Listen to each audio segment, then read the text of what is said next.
Oh, is my mic on? It is on. I think it is. Well, welcome back to the Rhetoric Prof stream on a Friday. We're at that time of the year, at least where I am in Boston, where it's not really clear what season we're in. I'm wearing a sweater in the morning and I'm taking it off, and it's confusing. So, oh. I don't want that. Is this, well, let's see what's happening here. Oh, it's clapping. Is this? Oh, okay. All right. That was just the lag of the stream. I had a weird experience. Hey, Rain, what's up? Welcome back to the stream. How are you doing? Things have probably been crazy for you. I've seen that you've been in school. That have been happening. Really glad you're back. You're doing okay. What's up, aliens? How you doing? So today should be a pretty good stream. I think we're gonna have fun with this one. We'll do at least one reading today, but we might do two. I'm gonna take these headphones off. I don't need these. No one's talking to me. And you're talking to me, but you're typing to me, so I don't need those. It gives a weird echo. I just made this account. I forgot to pass to my other account. That happens. That happens. Once I got like a job, which I have now, I subscribed to a VPN that has a password manager, but I still haven't done that. That's probably a thing we all should do. It's like privacy hygiene or something, but I still have to go and actually start my password manager up. So that way you can't forget it and it's more secure. But in the meantime, just make a bunch of accounts, burner accounts. Another good. Yeah, I think you two are the two Twitch randos in the stream. You're switching classes right now. Back in class. Yeah, I have some of my students are also in California because we're like partly remote. So then everyone's in different. And also some of my students are in India. So I'm also have people who are in the same time zones that you are in. I'm sure that they're not gonna. I don't know if they're gonna come to this stream, but they might. But yeah, it's cool to have the gang's all back. I don't know. But yeah, this is kind of interesting. This one is one of my favorite readings that I do in this class, and let's take a look at it. Wait, where did it go? Here it is. It's weird that I'm in this Edge browser. I'm on my girlfriend's computer. Make one for free using the free tier of some cloud provider. Yeah, there are like password managers that I already like. I'm paying for when I'm still not using it. I just am like lazy. I got to get around to doing that. I'll put that on my list for this weekend to actually make that happen. This is Kenneth Burke was someone whose life, as well as his work, I think is very interesting. He was an autodidact, which is somebody, really just means somebody who teaches themselves. But like all people who, oh, you mean VPN, aliens? Yeah, those VPNs that are the free ones, they're okay. But I had like some specific things I needed for a subscription service, and it was really cheap, so I'm pretty happy with it. I need some, but yeah, you do certain. Sometimes even in some browsers, I think, is it Opera or Firefox? What does language do? Oh, did I spell it wrong? Language? Gosh. Let me see that. I'll go fix it. I'm always messing up. Oh man, I did. Let me fix it. I wonder, I don't know what happens if it like updates it automatically in real time, but I'm gonna update the info. Thanks for letting me know. What does language do is the next stream? I don't know. Okay. This one is about what language does. And obviously, you could read like almost anything on this. There's a huge body of thought from pretty much every culture in the world. You can host your own VPN on a free server. Oh, oh, this is interesting. Host my own VPN on a free server. Maybe I should look into that. You're still not secure. Yeah, I don't need it to be like super secure. I'm not doing anything like that. I just need to. But maybe I should reconsider my subscription. I'll have to think about that. Kenneth Burke was a autodidact. He taught himself. He kind of dropped out of college. He's a college dropout back in the early 20th century.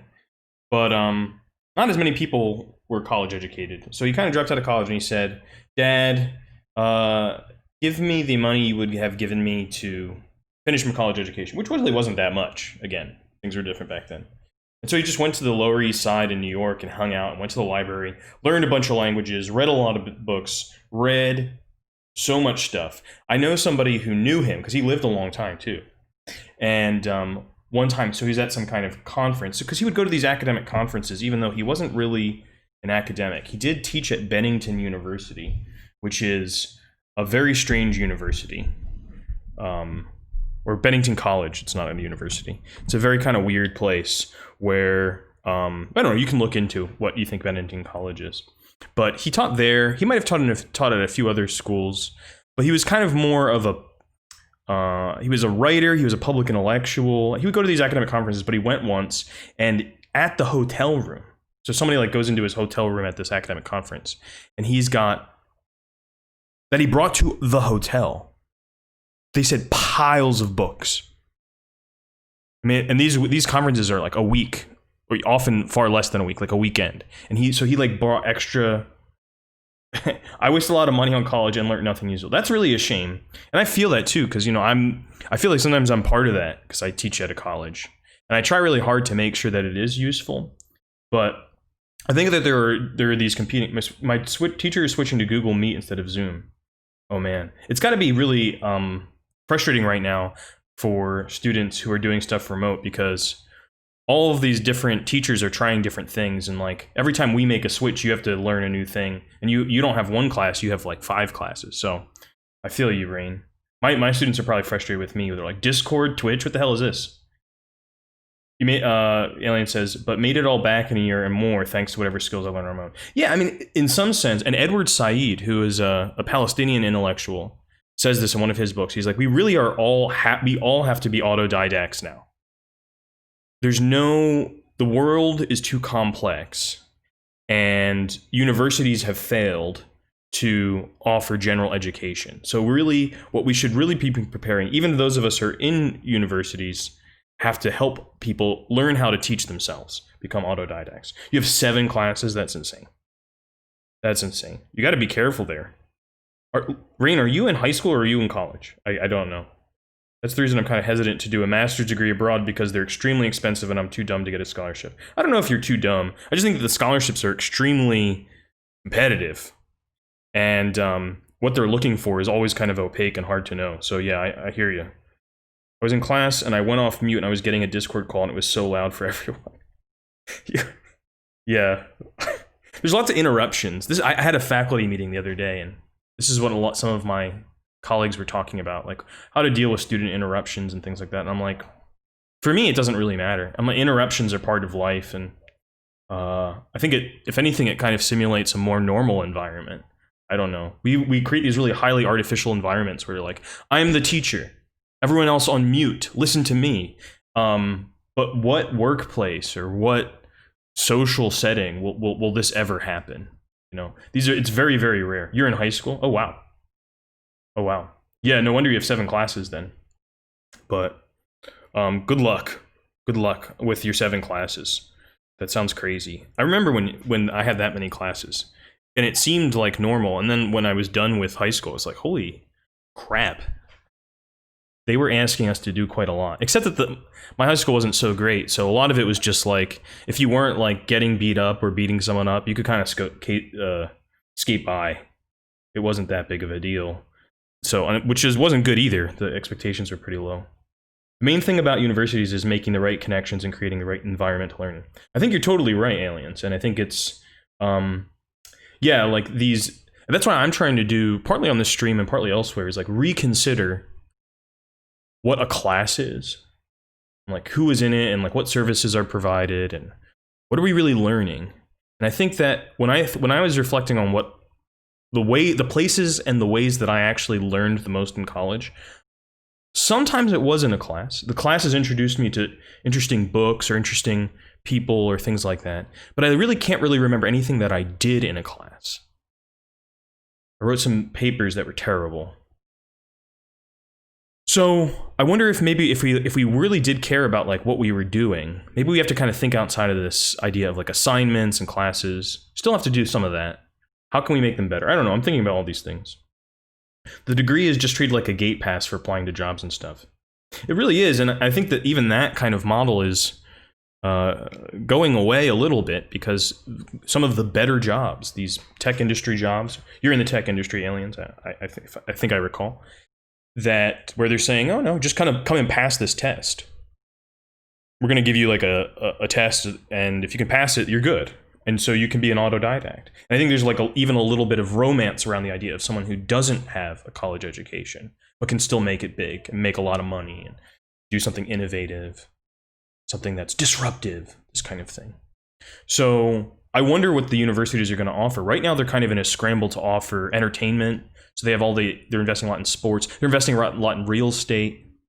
And really, they're not investing very much right now. Everyone's kind of budgets are frozen because of COVID. You want to be an interior designer? That's really cool, Rain. I like that idea. Interior design is really interesting because it combines so many different things. You have to know stuff about aesthetics and architecture. You have to be kind of up on trends and fashion. You have to be good with talking with people and marketing. There's a lot of different things that go into interior design. So yeah, this channel might help you with some of that. I don't know, perhaps. So anyway, what was I talking about? Oh, Burke. So Burke, he liked to get drunk.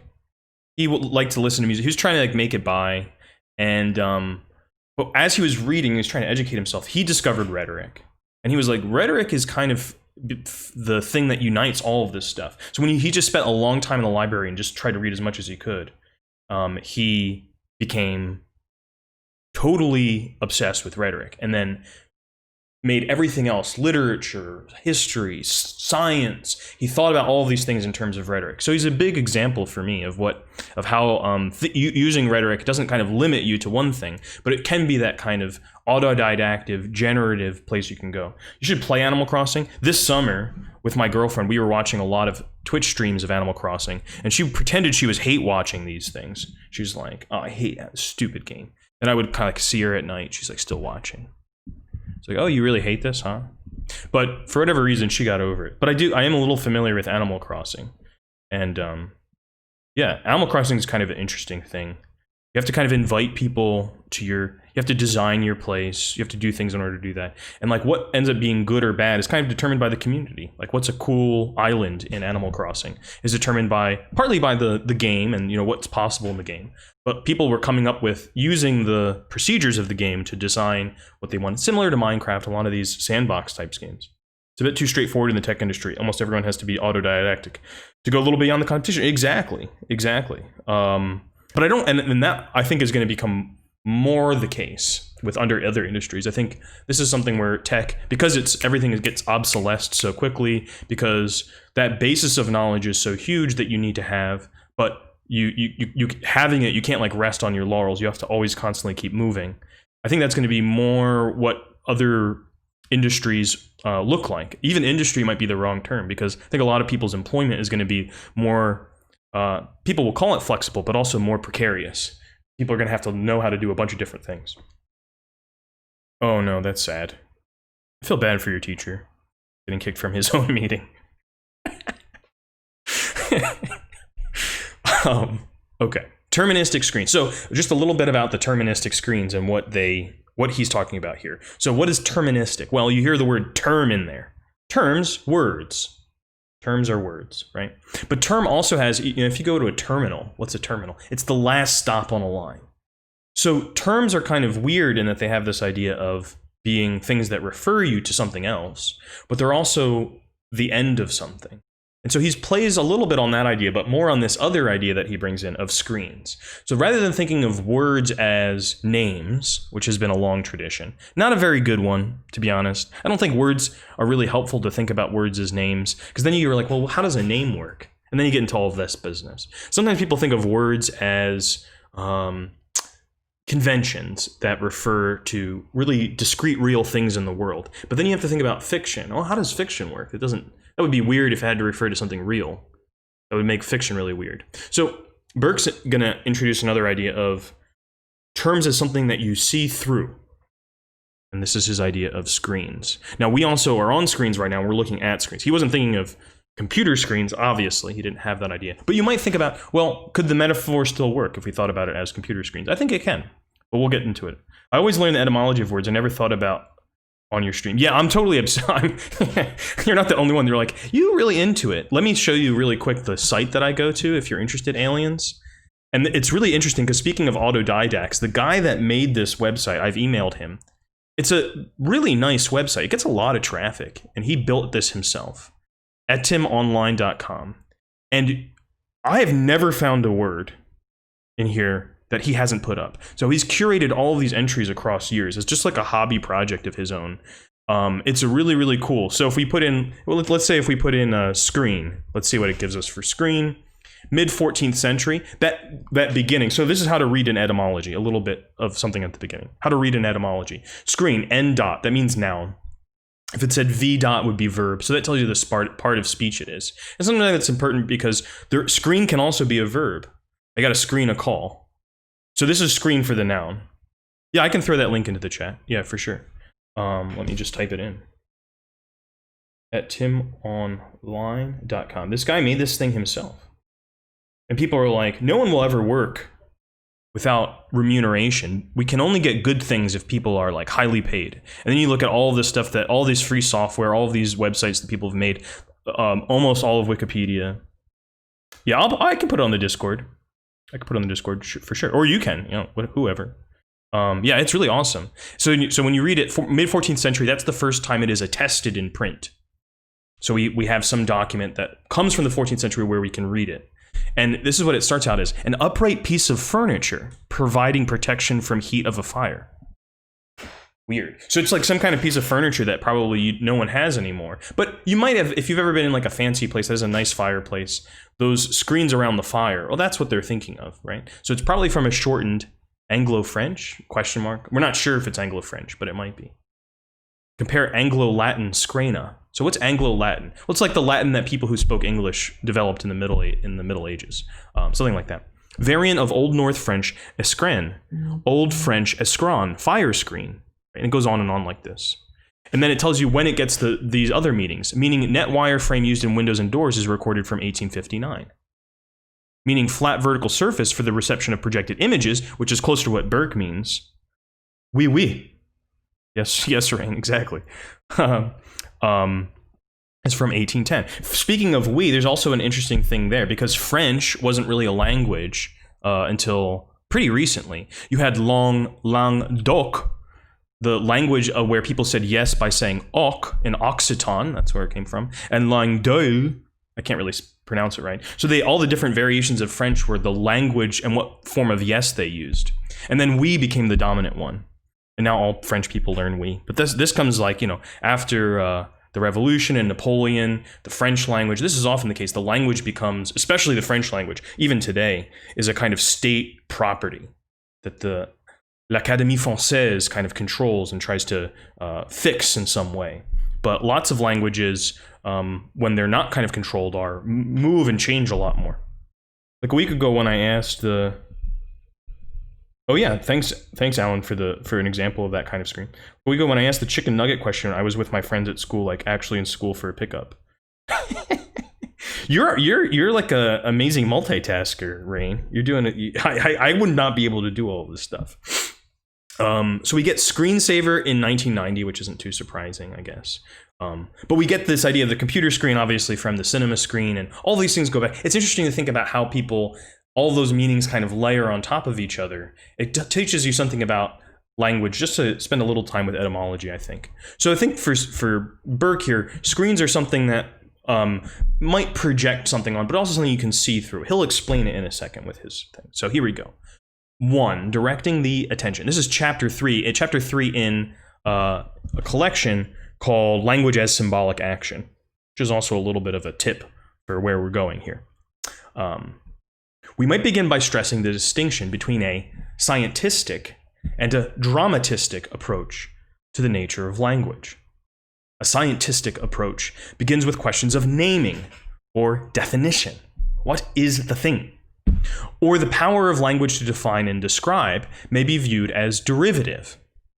So what does he mean by derivative? It's like, well, language is just a vehicle for the way that we access reality, which is through our senses.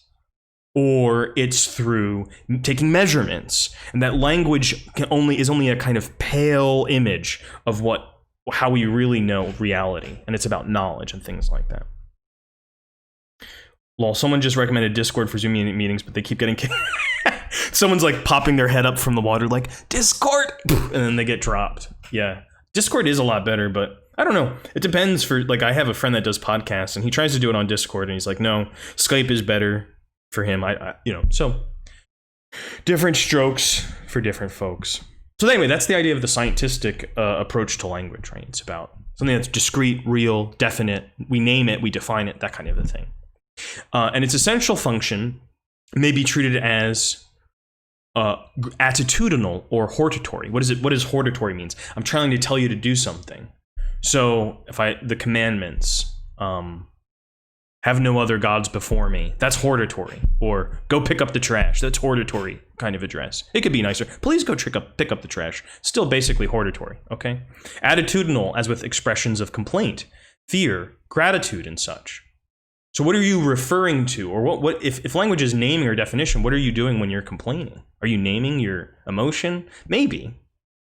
But maybe that's why a limit to the view of language as all about naming.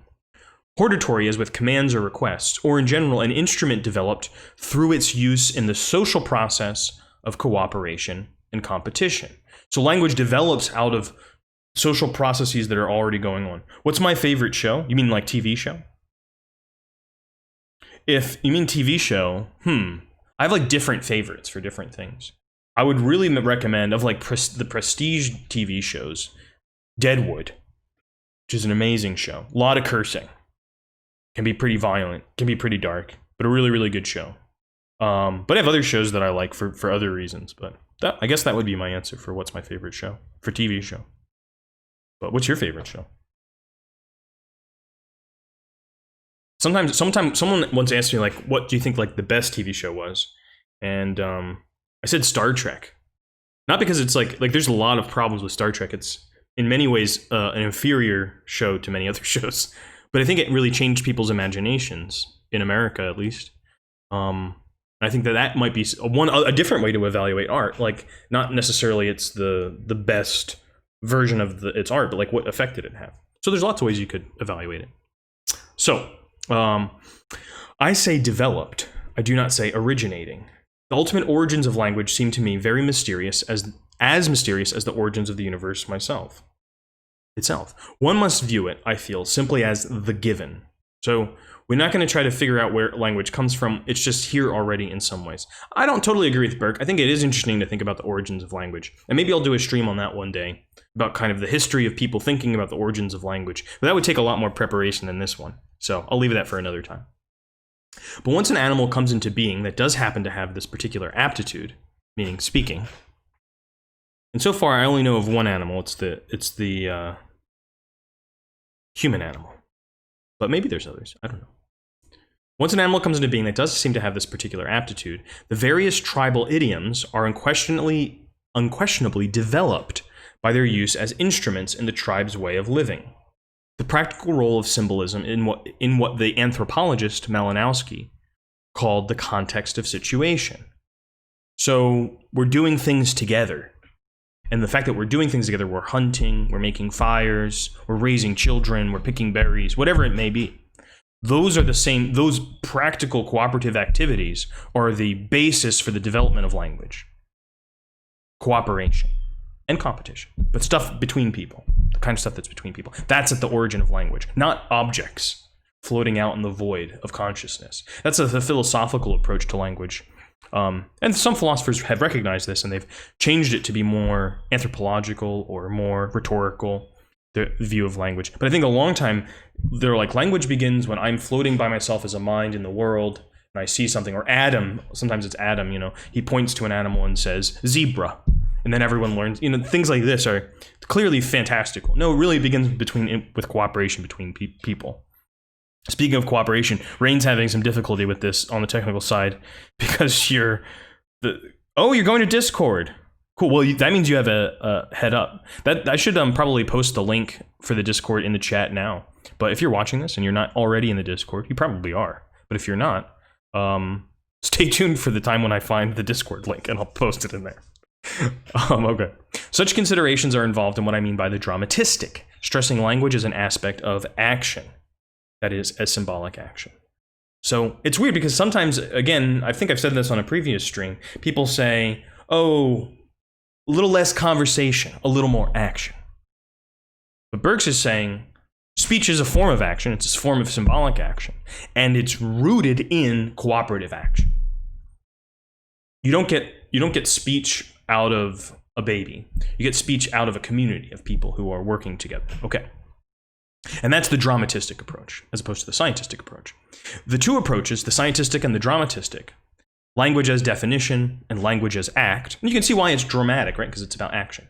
And this is his whole framework for his whole theory of rhetoric, dramatism, are by no means mutually exclusive. Since both approaches have their proper uses, the distinction is not being introduced invidiously, meaning with envy. He's not kind of trying to get one over on the scientist. He's like, no, they both have their views. You're on 3 devices, breakout rooms, iPad. Yeah, it's a crazy time. I'm on 2 devices right now. I'm on this desktop, well, at least 2. And I'm looking at the chat on my phone, so I'm kind of going back and forth like this. So there are many devices. We'll talk about devices on this channel at some point too. Maybe not in the sense that I mean it now, but in some other sense. So, definition itself is a symbolic act, just as my proposing of this very distinction is a symbolic act. But though at the moment of beginning, the overlap is considerable between the scientistic and the dramatistic, definition and action, later the two roads diverge considerably and direct our attention to quite different kinds of observation. So when we're thinking about language, if we think about it in one way versus the other way, we come up with different examples. And he's going to go on to talk about this at length. The quickest way to indicate the differences of direction might be by this formula. The scientistic approach builds the edifice of language with primary stress upon a proposition such as it is or it is not. It exists or it doesn't. Okay, so it's about the actual, it's about the real, and the question of the idea of truth is linked to the question of existence. And you're like, if you just thought about that, you'd be like, of course it is. Of course it is. But sometimes I like to ask people, when we think about the truth as being what exists, is the past real? Does the past have truth? You found one of your teachers on TikTok? Uh-oh. That could be disastrous. Be careful with that information. I think if I had a TikTok, I would make it publicly available. But I'm taking a different approach to teaching than maybe your teachers are. Be careful with their TikTok. It's funny that they have a TikTok. I wonder how old they are. But anyway, this idea of the real as what exists.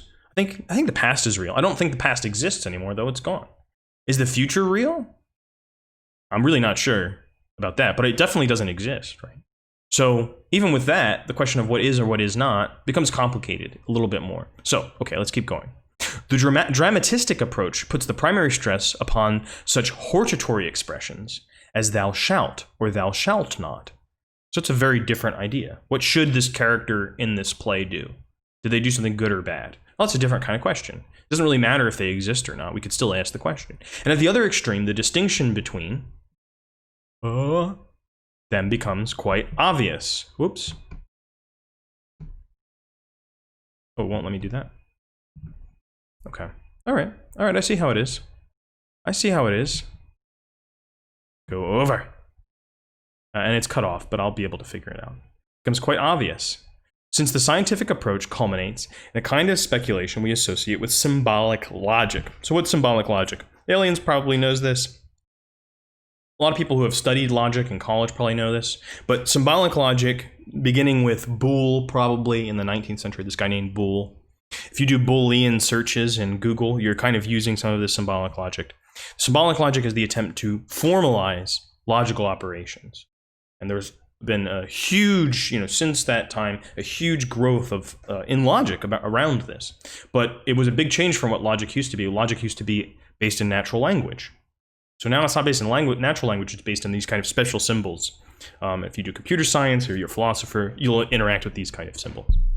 Or some version of them.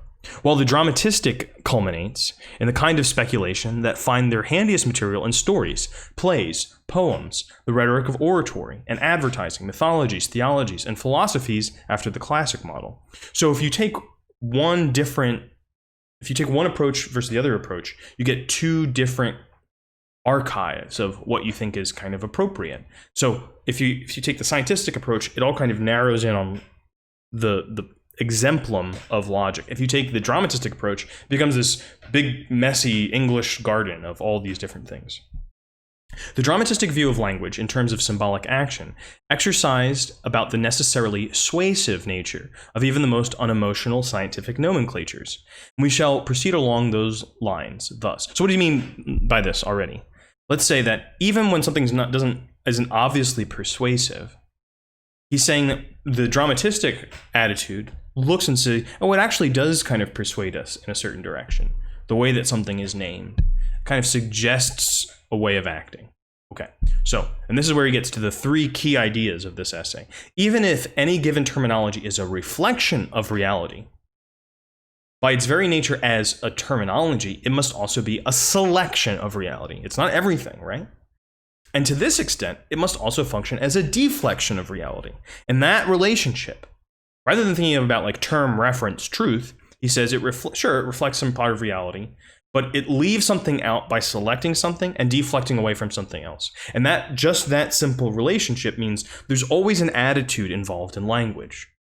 It doesn't matter if it's true or false. That attitude's going to be there either way. It might be the most precise scientific language, and it still has that kind of hortatory character.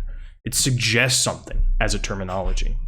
And which is weird. We tend to think about like maybe people persuade us because people have motives. And he's saying that the language itself has motives. Can I hit it one more time? I can try another way to approach it. He's going to give some examples, but how might we think about these examples? Any example you give will kind of take you in a different direction because it's such a capacious concept, which makes it useful, but hard to give you like the full sense of it. You might think about some scientific nomenclatures where you could think about Linnaean classification, right? Where you have two scientific words and you have the genus and the species. And this suggests, and this was made before the discovery by Darwin and whoever else of evolution. So the idea is there that if we look at that framework, everything must have a genus and a species. So even when you find something that really is the only example of itself, you still have to create a genus for it. And there's all sorts of other things that classification system, that biological classification system suggests about how we are in relationship to the world. And it doesn't mean that all of the things that it suggests were in the mind of Linnaeus. It wasn't that he had like a special agenda of how we should relate to animals, but that in creating that terminology, for whatever purpose he did, it created a whole set of attitudes that were consequences of that terminology. And well, what were the other things? What were the other possibilities? Well, the other possibilities were to say that animals, you could just be like a pet owner and say, the name of an animal is the name I give it. This is Napoleon. This is Trefo from my earlier stream. Yeah, and that would be a very different attitude towards animals. Be like, I don't know what they're called. So that's probably not the greatest example, but all terminologies have attitudes implicit in them. Those attitudes are consequences of using the terminology that may not be obvious even to the people that have created it. And so he's going to give you some examples, and I'll try to walk you through those a little bit better. It's like slotting data into a spreadsheet where you got to fill all the cells. Yeah, that's one of those things. That's the kind of Procrustean bed, right, of the tabular form. You're like, well, there must be something here. And that can be helpful. It can kind of be inventive. It can help you to look for things that you wouldn't look for before. But it can also kind of like force you to do something that you wouldn't do if you used a different terminology or a different way of ordering the data. Exactly, something like that. So it's thinking about that in a broad way as a function of language. That language itself motivates us because when we adopt a terminology, we're kind of adopting the consequences of the terminology as well. In his 7th provincial letter, Pascal satirizes a device which the Jesuits of his day called directing the intention. So I got to give you a little bit. Burke just assumes that you know what this means. Who's Pascal? Well, Blaise Pascal was a thinker, a French thinker in the 17th century, and he was what was called a Jansenist. So there were all these various Christian theological debates at the time, and we can broadly say that the Jesuits and the Jansenists were on two different sides of certain theological debates. We don't need to go into all of the details, but just that the Jesuits here are his opponents. Maybe not opponents like he's really angry at them, but they have different points of views. Okay. So for instance, to illustrate satirically how one should direct the intention, he used a burlesque example of this sort. So burlesque, it might be like a sexy show, but a burlesque is a kind of a version of parody, right? Dueling was forbidden by the church. You can't go out and kill each other in a duel. A duel had like a highly elaborated code to it, and it existed only, mostly in these Christian countries, and so it was both this law code that was illegal by the church, but it was there, but the church said you shouldn't do this. Yet it was still a prevalent practice. Pascal satirically demonstrated how, by directing the intention, one could both take part in a duel and not violate the church's injunctions against it.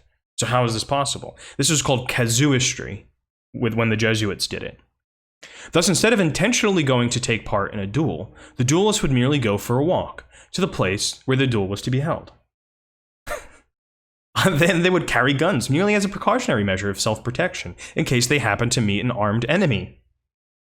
Right? You're seeing how this is working, right? So, by so directing the intention, they could have their duel without having transgressed the church's thou shalt nots against dueling, for it was perfectly proper to go for a walk. And in case one encountered an enemy bent on murder, it was perfectly proper to protect oneself by shooting in self-defense. So you get to have a duel by making sure that you're not intending to have a duel, but everything is arranged so that you do. Oh my gosh. So that's Pascal is kind of saying that this is silly, but Burke says, I bring up this satirically excessive account of directing the intention in the hopes that I can thereby settle for less when discussing the ways in which terministic screens direct the attention. And he italicizes those, Burke likes to do this, he italicizes those prefixes to help us hear the relationship between intention and attention that we might otherwise kind of glide over. And we could go back into the etymology dictionary and see where it comes from, but I don't think we need to do that. Hence, the kind of deflection I have in mind concerns simply the fact that any nomenclature, and what is a nomenclature? I probably should have said that. Nomenclature is, going back to that scientific view of language, a way of ordering or naming a discourse, objects of a certain kind of, whatever you're doing. Yeah. So he means it in a very broad sense. That any nomenclature necessarily directs the attention into some channels rather than others. So when you adopt the language of a biologist, when you adopt the language of a geographer, when you adopt the language of a hustler, whatever it may be, it's not, it's this chicken or the egg thing. You could say, well, no, I'm adopting that language because that's my purpose. But Burke is trying to say, that might be true, but on the other hand, the language also kind of has you. That if you really believe and invest in this discourse, it's going to direct you in certain channels, whether you want to or not. Go in those channels. But some implications of this terministic incentive are not so obvious. When I speak of terministic screens, I have particularly in mind some photographs I once saw. They were different photographs of the same objects. Different photographs of the same object. The difference being that they were made with several different color filters.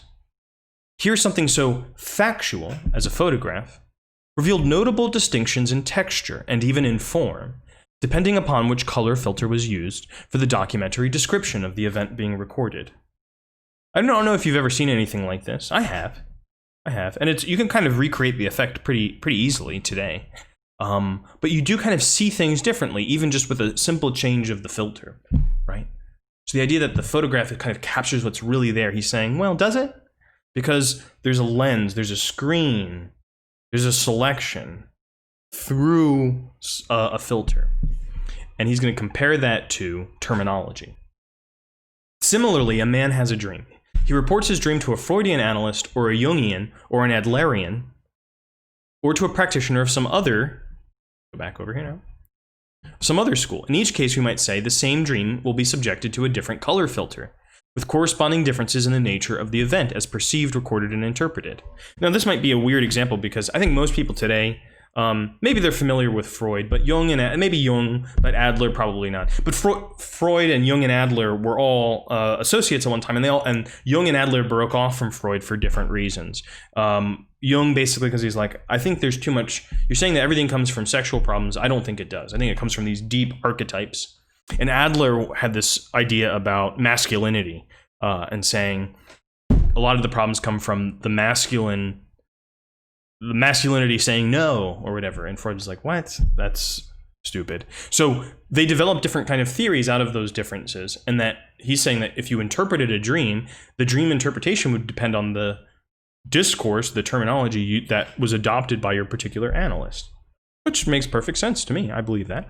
It is commonplace that patients soon learn to have the kind of dreams best suited to the terms favored by their analysts. And I think that's interesting. So if you go to a Jungian, you might just begin with some normal dreams, and then you'd be like, I saw a shadow, and it had many feathers. And you start speaking in the kind of archetypal language that you're getting from your analyst. And literally your unconscious mind will start to adopt to that because you're motivated by wanting to please your analyst in some unconscious way.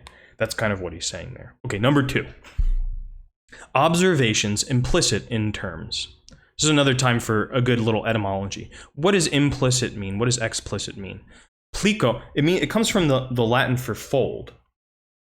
So something that's explicit is totally unrolled. So that's why you would have explicit at the bottom of a scroll, because when you fully unrolled it, you'd be like, it's unrolled, this is the end. There's no more unrolling. If you keep going, you're going to break the papyrus. If it's implicit, it's still all rolled up in there. So you can think of something that's implicit as like a little scroll. If we undid it, we would find more things. Yeah. So that's what's folded in and what's unfolded. That's the idea of the implicit.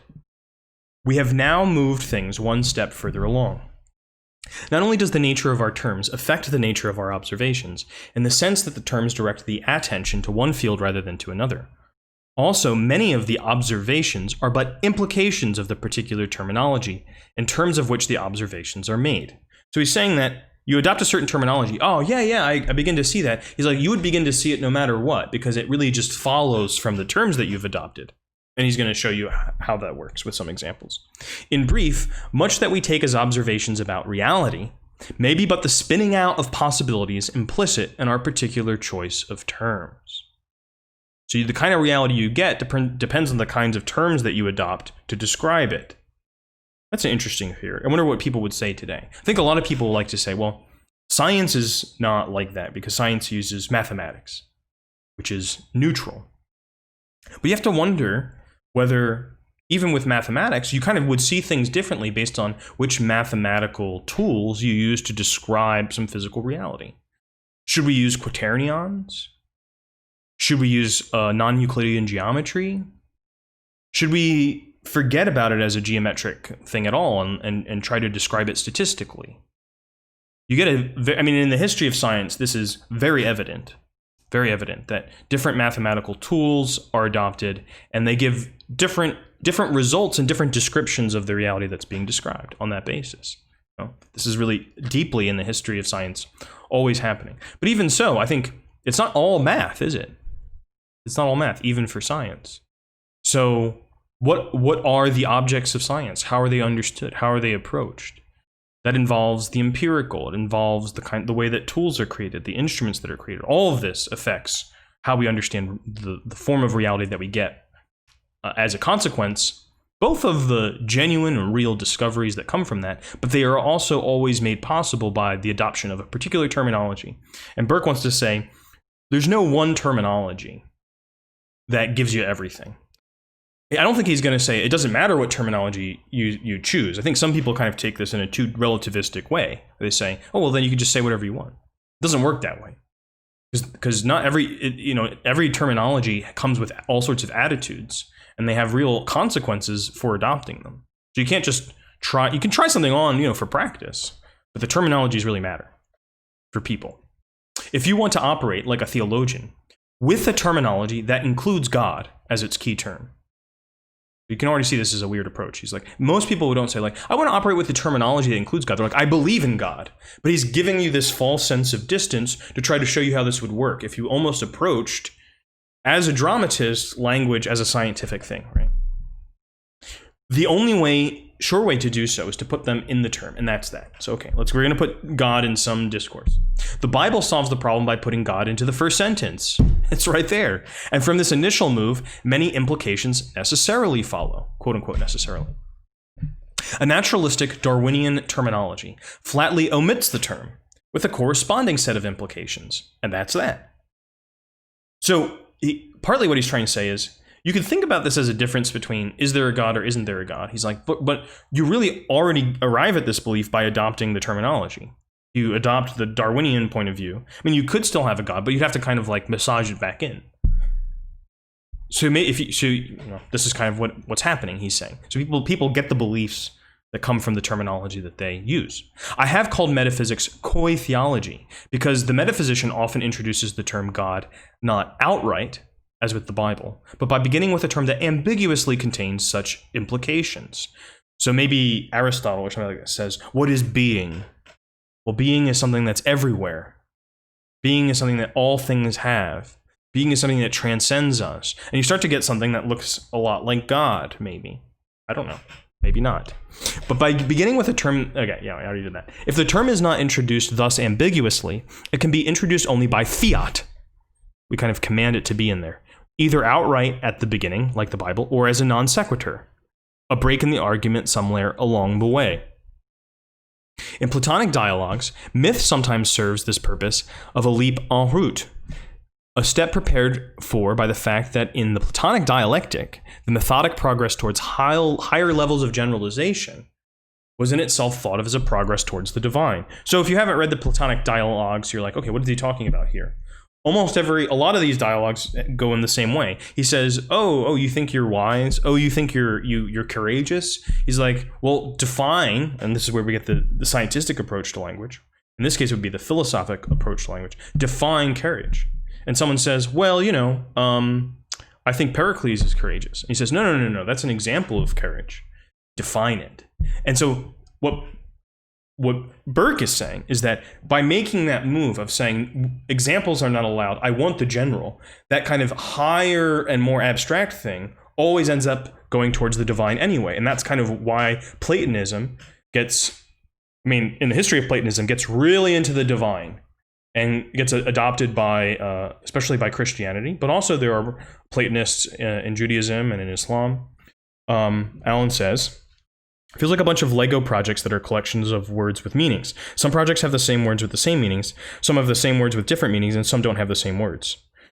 We kind of live in one of the projects, or we shift between Legos. I think I like that metaphor, but I would press it a little further. I would say like Legos would be one form of terminology. So you're like, oh, I'm building with Legos. And when you're building with Legos, you have certain things you need to do. You're like, oh, I need that foundation that is flat, that just has the little bumps in it.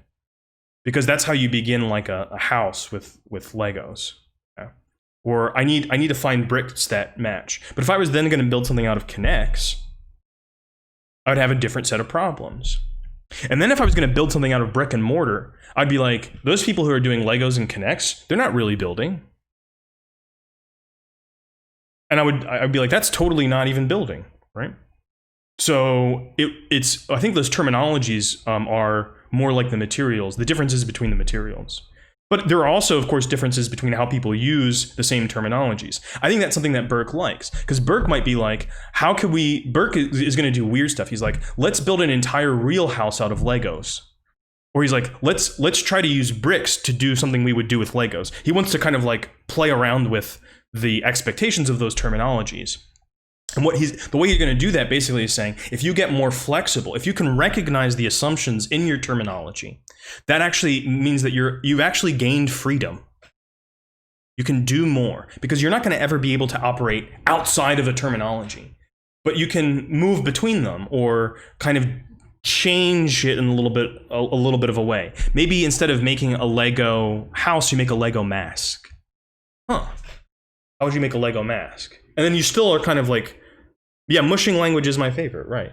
Yeah, and I bet like programmers probably do things like this. I don't know. I don't really work in that way. But maybe you've like spent a lot of time in Java, and then you like move to Ruby, but like you still have Java ideas, and you're like, how can I make that idea work in Ruby or something like that? You know, and those kind of problems can be really technical, but they can also be creative, where you're like, sometimes maybe you're kind of like too focused in one language and the problems that it provides. You're like, I'm all about object oriented, and maybe like by going to a totally dead language like Lisp, you get new ideas for how you might approach problems in your language. And so I think it's more that kind of spirit that Burke is going to advocate for here. Change your language up. Don't be such a don't stand one terminology and say this is the way it's got to be. Anything that's said in a different way has got to be wrong, because yeah, that's the basic idea. Underneath it is literally all ones and zeros. Okay, I see you, Alan. Is it all ones and zeros though, or is it really hardware? Because you have assembly language, but then you actually have to have the material physical part of it. Isn't that below the ones and zeros? Huh. I mean, wait, maybe that physical stuff is actually based in the magnetosphere, and that's really the foundation. Burke talks a lot about this idea of reduction downwards in other places, where he says when people want to try to establish their own terminology as the most basic one, they try to reduce everything else into theirs. And the thing is, lots of different terminologies can do this. Lots of terminologies can kind of reduce everything down into theirs. But this is something on the CPU, the electricity that's going through the wires is ones and zeros. Well, that's what you're saying from your perspective. I think if you ask the electricity, it would be like, what? What do you mean it's ones and zeros? I'm here or I'm not. So, but this is a good example. I'm glad that you brought it up, because I think that so you can get into the electromagnetic spectrum. Yeah, exactly. And I would say that the electromagnetic spectrum is more foundational than the ones and zeros. That's simply an abstract symbolic construct that we use in order to build circuitry. You see how I'm going? Well, you're saying that's the ones and zeros, but I'm saying that no, it's more basic than that. Right? But we could go back and forth like this. And really, is it the electricity or is it the photon? And you can go as far down as you want. And sometimes you say you're going down, someone else says, that's not going down, that's a lateral move. And you're like, well, what's this whole hierarchy of stuff that we're working in? How do we know what's going down and what's going across and what's going up? And that too is kind of built into the terministic ideologies that we have. And this stuff can kind of make you dizzy if you try to think about it too much. It's the on or the off. Yeah, but when you say on or off, the electricity doesn't get created when you turn it on. It's still somewhere. It's just not maybe in the machine. But from the electricity's perspective, it doesn't make a difference whether it's in a machine or not. It's more concerned with itself. So maybe your like physicist friend is like, okay, you computer science people, that's fine. But I know the real basis of everything that you do. I don't care about programming languages because it's all derivative from the reality of electric current, electromagnetism. I'm overstressing the point, but the idea of like, what's the foundational discourse always requires that you put a certain kind of boundary on the thing that you're talking about. And that allows you to, and that can be a very effective rhetorical technique. Right, yeah, and your thermodynamics friend comes in and says you can either create or destroy. And then your theologian friend comes in and says, actually, you can create or destroy. Well, you can't, I can't, but God can. So God's the foundation. And then people are like, wait a minute, no, we're scientists here. So you get it, like, it really depends on that terminology, where the terminology draws the boundaries. Some other terminology will draw different boundaries. And so if you want to kind of like, in that game where you suck in amoebas and grow, right? If you want to suck in the discourses, that might be the better approach than trying to reduce everything down for Burke. Try to grow your terminologies by being able to move around in as many as you can. That's more like what education is for Burke. Something like that. Okay, we're doing so many weird metaphors. These are awesome. You're helping the stream a lot, Alan. Thanks for your questions. These are exactly the kinds of questions that I love in doing these kinds of things, because it forces me to kind of reconsider things that I've maybe arrived at, from my point of view. So I like this. This is really cool. All right. You're not forced to stick around, though. I know you might have work to do. I'm only going to do the Burke today. It's clear that we're not going to get to Morrison. Maybe I'll do Morrison tomorrow. But alas. So if you were hoping to hear about Toni Morrison, stay tuned. This is not happening today. But such a terministic situation is not by any means confined to matters of theology or metaphysics. As Jeremy Bentham aptly pointed out, all terms for mental states, socio-political relationships, and the like are necessarily fictions. Oh, that's crazy. Yeah, we can keep having that conversation. Yeah, for sure. It's a really good one to have. It's a really good one to have, I think. It's Jeremy Bentham. In London, there's a pub where I guess he used to go that's like named after him. This is pretty common in London. But Jeremy Bentham was a utilitarian philosopher. He's famous for lots of things that he did. He wrote against legal fictions. He wanted to kind of get rid of legal fictions. He thought this idea of like corporations and things like that, which we might say that's a legal fiction. The idea that there's a corporation. There's no corporation in reality. But at the same time, even though he was criticizing this, he was recognizing that all of these languages, psychological theories or sociological theories or legal theories, are terminologies that can be described as fictions, in the sense that we must express such concepts by the use of terms borrowed from the realm of the physical. So they're really not physical. We say corporation, that comes from the idea of the corpus, the body. We are incorporated. We've become a body. He's like, but it's not. We're not really a body, are we? Thomas Hobbes would like a word, though. Thomas Hobbes, I think, means it literally, but that's a whole nother stream. That's probably a whole different channel. I don't know. In Emerson's tender-minded scheme, sometimes they describe. Emerson maybe came up with this distinction between philosophers who are thinkers who are tough-minded versus tender-minded. So, like numbers people versus literary people is often what it gets reduced to. But I think it's a better description. Are you tender-minded? Well, there's certain virtues of that. Are you tough-minded? There's certain virtues there. Virtues and weaknesses on both sides. Nature exists to provide us with terms for the physical realm that are transferable to the moral realm. As the sight of a straight line gives us our word for right, and of a crooked or a twisted line, our word for wrong. You ever think about that? Why is the word... this is just in English, but there are similar things in other languages. The word for right is about being straight. Well, why is straightness associated with moral rectitude? Even the word rectitude comes from the word right. It's hard to find a term that doesn't have that metaphor involved in it. It's right is straight. Why is the curvy bad? You could say deeply this is related to maybe like some profound misogyny at the core of language. Women are curvy. Men are straight. And there's some etymological evidence for this. I talked about this in my stream when I was reading Quintilian. The word virtue comes from the Latin word vir, or vir, which means man.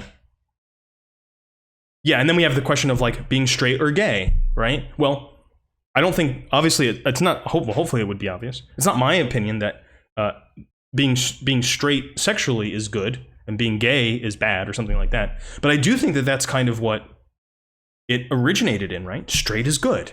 When a criminal kind of comes back out of prison and they get a job and they enter society, they're going straight.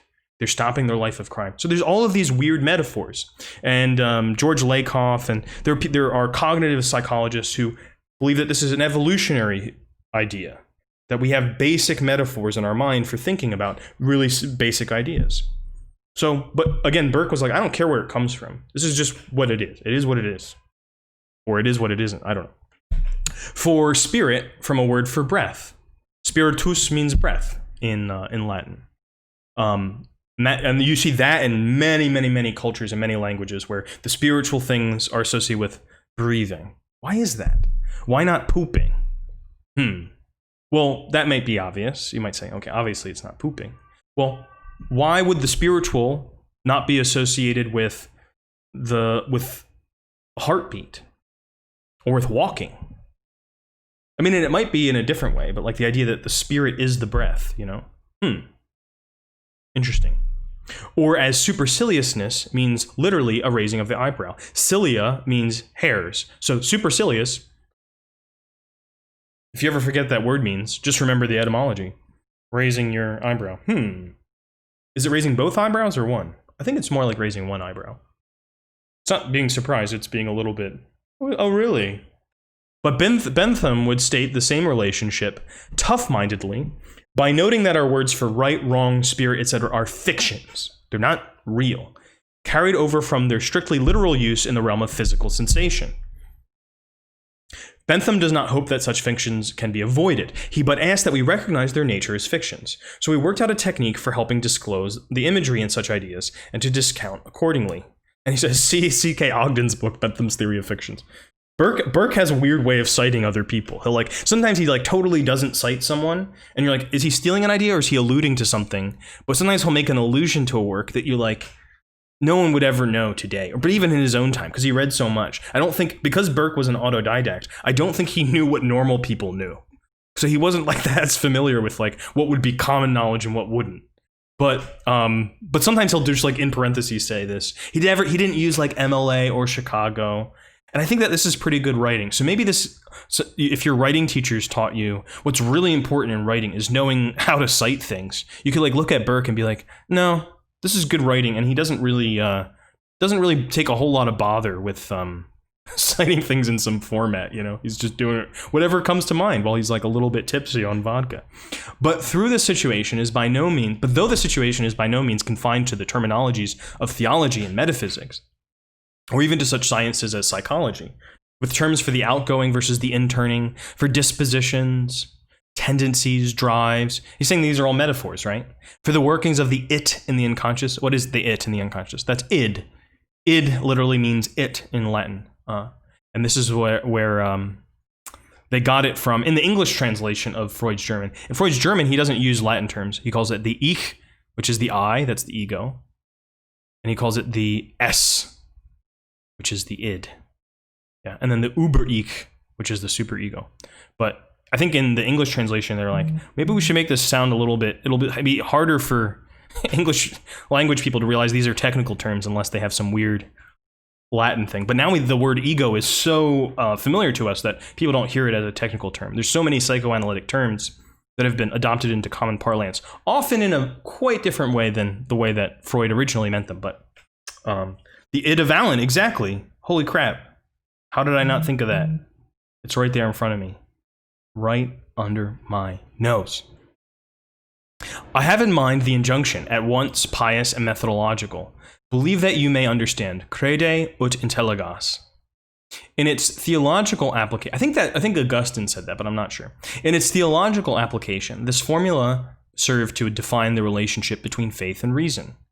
That is, if one begins with faith, which must be taken on authority, one can work out a rationale based on this faith. So start by believing something and then figure out how it works later. That might sound silly, but I wonder if that's not how we typically do things, actually. A lot of education begins with authority, doesn't it? People tell you that things are true, and then later if you ask questions, maybe you get slapped. But let's say even in a good situation, you get to ask questions. Well, you're asking the question to try to justify the thing that you've been taught. So it's really hard that's why miseducation is a real thing. People can be miseducated because you are using all of your inferential powers to kind of prop up things that you've accepted on the basis of authority. But it's hard to avoid. How can we totally get out of that? We can't all do all of the scientific experiments that have ever been done. We can't read all of the books that have been written. So what do we do? Maybe we just kind of learn to be a little more flexible. A little more, humorous towards our own knowledge. In my book, The Rhetoric of Religion, I've proposed the word logology. No one else adopted this word, by the way. Except for people who read Burke quite a lot, might be applied in a special way to this issue. By logology, as so conceived, I would mean the systematic study of theological terms, not from the standpoint of their truth or falsity as statements about the supernatural, but purely for the light that they may throw upon the forms of language. Burke has this weird attitude that would upset everybody, right? The religious people probably would say, no, you should study religion because it's the truth. And then the militant atheist would say, don't study the religion, what a waste of time. Burke is saying, I'm going to remain, he's not telling you what he believes in, but he's like, forget about it, whether it's true or false. Think about how it works, and you'll learn a lot from theology specifically. And theology is a little different than religion, but we don't have enough time to go into all of that. That's, again, another stream. I'm creating lots of work for myself here. That is, the tactics involved in the theologian's words about God, and that's really what theology means, right? Etymologically. See, Burke is also obsessed with etymology. but theology literally could be translated as words about God. Might be studied as words about words. So that's why it's logology. Logos, logi, logology. Words about words. By using a methodological bridge, the opening sentence in the Gospel of John. In the beginning was the Word was with God, and the Word was God. Makes sense. Logology would be purely empirical study of symbolic action. Not being a theologian, I would have no grounds to discuss the truth or falsity of theological doctrines as such. I think he's winking a little bit there. He's like, oh yeah. Well, I'm not an expert in all that stuff, but I do feel entitled to discuss with them with regard to their nature merely as language. And it is my claim that the injunction, believe that you may understand, has a fundamental application to the purely secular problem of terministic screens. So now we're finally getting into the terministic screens again. The logological, one of the reasons it didn't stick is because it's not easy to say, or terministic counterpart of believe in the formula would be, pick some particular nomenclature, some one terministic screen. So that would be what believing is here. And that's kind of what I was saying before. He's like, believing is just kind of adopting a terminology. And for that you may understand, the counterpart would be, that you may proceed to track down the kinds of observation implicit in the terminology you have chosen, whether your choice of terms was deliberate or spontaneous. And this goes back to what we were saying before, Alan, about how Burke is like, sure, try to build with different materials. Pick up the Legos and see what you can do. See what you can't do, even more so. I think what Burke would try. Kind of test the limits of the terminology that you've adopted. I can best state that, so now number 3, examples. That's a great heading title. I wish I could write like this. I don't think I would ever get published in the academic journal, serious stuff. But first let me ask you to reconsider a passage from chapter 1, which presents the matter in the most general sense. Can we bring ourselves to realize just how overwhelmingly much of what we mean by reality has been built up for us through nothing but our symbol systems?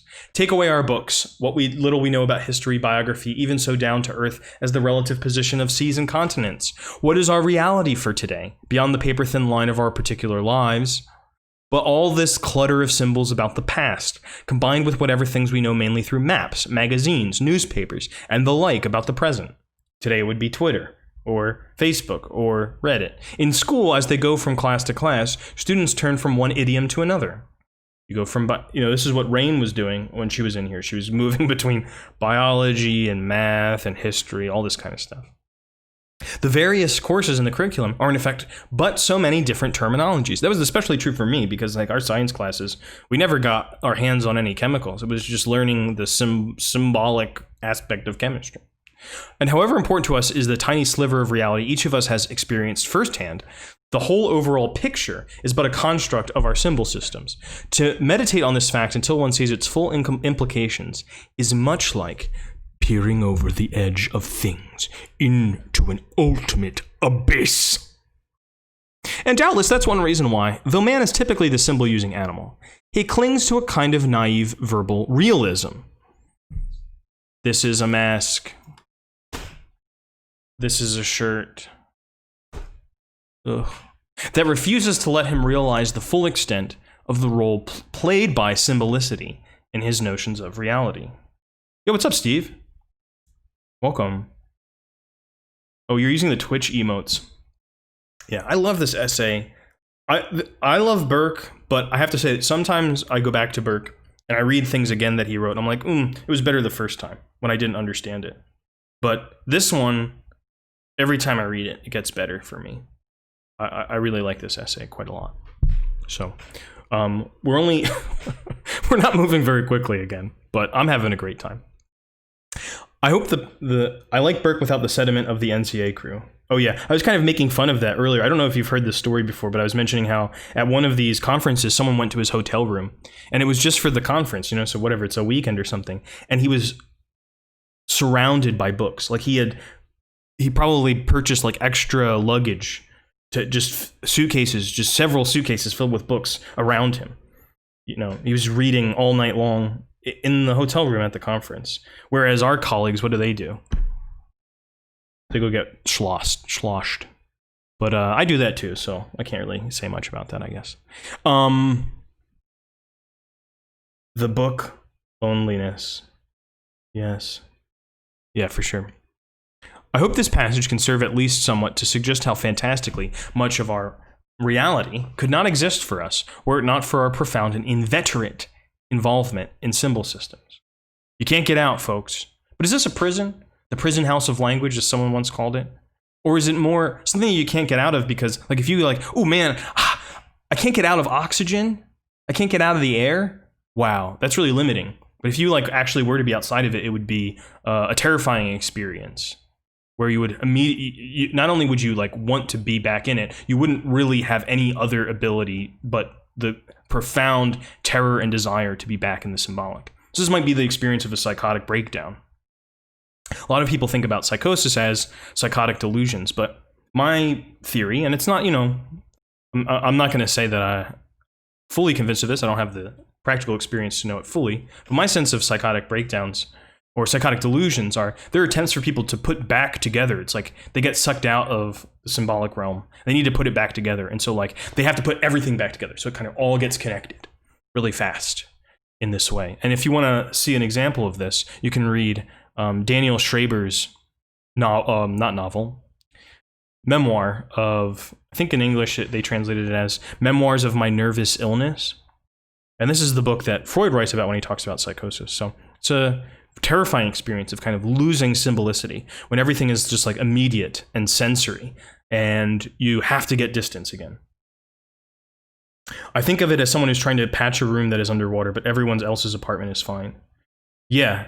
Well, in Schraber's book, he says he doesn't really believe in the existence of other people. He thinks everyone else has died, and he's like, they're just these improvised men that like the God figure in the story, in his in his delusion has kind of created for him. It's an amazing read because Schraber is a great writer, and he has a horrifying psychotic breakdown. But yeah, I like your metaphor too. Being underwater, I mean, the feeling that makes me nervous to think about, just thinking about it. It's a little terrifying. The idea of people as puppets or more terrifyingly reanimated parts, which is common in psychotic discourse. Yeah, the Victor Tausk essay on the influencing machine is something I might actually do on the stream one day, of thinking about the way that influence and delusions of influence give us a way of thinking about influence in rhetoric. Because I'm kind of against the idea of influence as the way of thinking about persuasion, but it's been a persuasive discourse, persuasive terminology. What's up, Rain? I was talking about you while you were gone, but it was only a good thing to say that you do a lot of multitasking. Okay, so this is one of the examples that I really like. But let us consider some examples of terministic screens in a more specific sense. The child psychologist, John Bowlby, writes a subtle and perceptive paper on the nature of the child's ties to its mother. And you might not know this guy. I'm still in school, but I just joined back. Yeah, I can feel that your classes are maybe not engaging you so much because you're coming to this stream. But you're totally welcome. You're totally welcome. I kind of feel bad for your teachers, but at the same time, I kind of am glad that I've pwned your teachers to the point that you're coming here instead. But if you know somebody who's like given birth, and this idea of like, oh well, you need to like have skin time, in No Sympathy for Bad Teachers. Okay, Steve, I can still have sympathy. Don't tell me what to do. When you have skin time, this idea of like you need to have physical and affectionate attachment right from the moment of birth. A lot of it comes out of the research of this guy John Bowlby, who did empirical studies of hospitals, maternity hospitals, where they didn't do this, and they noticed the difference over time. Basically, it's also weird. People giving birth in hospitals is now, at least in many developed countries, is the norm. But it really wasn't the norm until pretty recently. Like post World War II, it starts taking off a lot more, and then like by the 70s, it's like everybody's doing it. But before that, if you were giving birth in a hospital, it's probably because you were really poor. It wasn't a good place to be. The hospitals were not great. Hospitals were not too great in a lot of these cases. So he observes what he calls 5 instinctual responses of infants, which he lists as crying, smiling, sucking, clinging, following. These are the 5 things that infants do. And that seems pretty legit, right? Burke says, surely no one would deny that Such responses are there to see. Yeah, I mean, no, you would be like, I don't believe that infants suck. I'd be like, okay, you haven't spent a lot of time with infants then. They definitely do.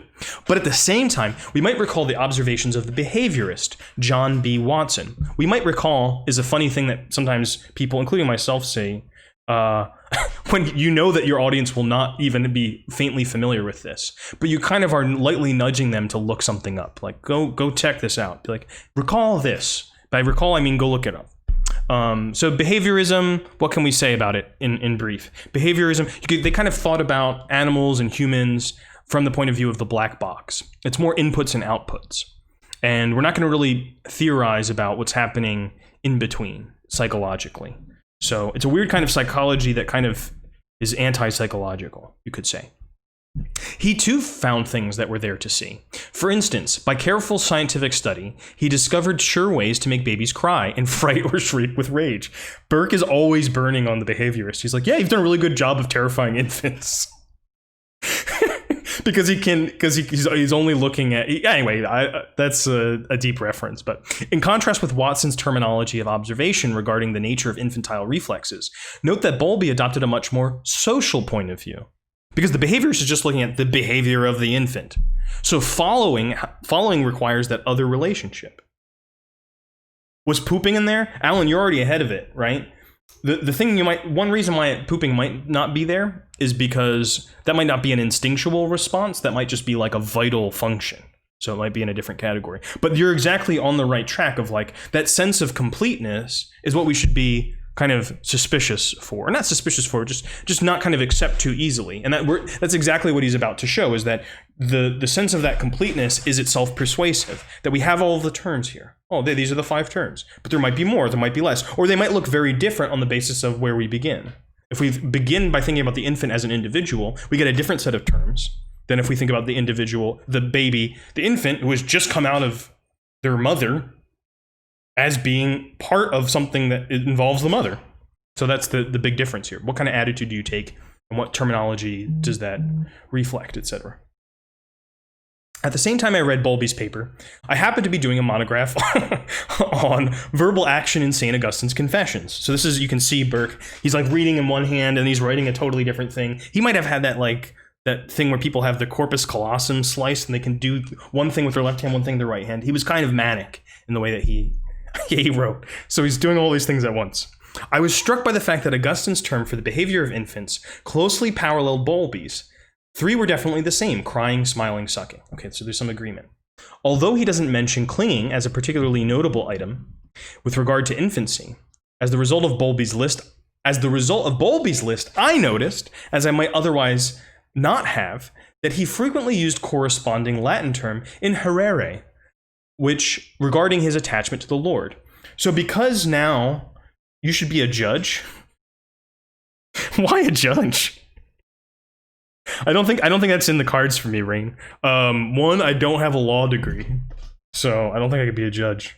But thank you. I'm not sure. Maybe that could be a negative thing. You are really judgy. You should be a judge. Let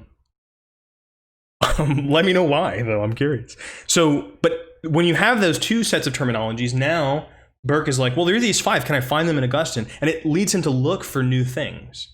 And this is something about reading that I think that they don't really teach you very much in school, where you're reading a text. It's more like the behaviorist approach to reading. I'm reading a text. What does the text do? What is the main idea? What are the themes? What are the topic sentences? And it's this joyless march towards the end of the book. You should be a judge today. Butter up the president, get an appointment. But you don't get to read such cool things. Yeah. I don't know. I've been tempted to kind of talk about politics on the stream, but for better or worse, the actual pressures of my classes have forced me to stay within the lines, at least. But politics are examples for everything that's going on for our common concerns, so I use them as examples. But I don't know. Maybe I'll do some like topical things when the classes get there. My mind and my thinking kind of are following my classes. I'm being led by the terminology of my own class. I don't know if that's a good or a bad thing. And I was unmuted and everyone's like, who is that? Oh, damn. Tell them to follow the stream. I see politics the same way. Great to use in the reading. Well, I think that so like this behaviorist approach to reading, and one of the things that I'm doing on this stream in this very weird way, and I'm not sure that it works, is that I don't think you ever get to see a version of reading that's like open and public.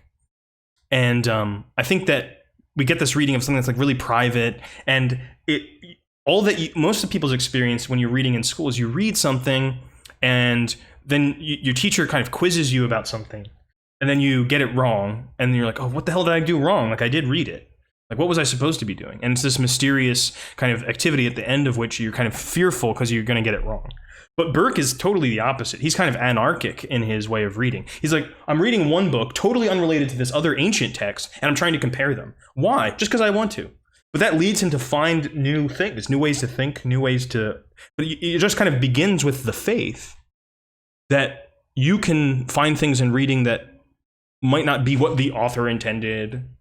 You can find other things. Even sometimes mistakes can lead you to new thoughts. So it's all good.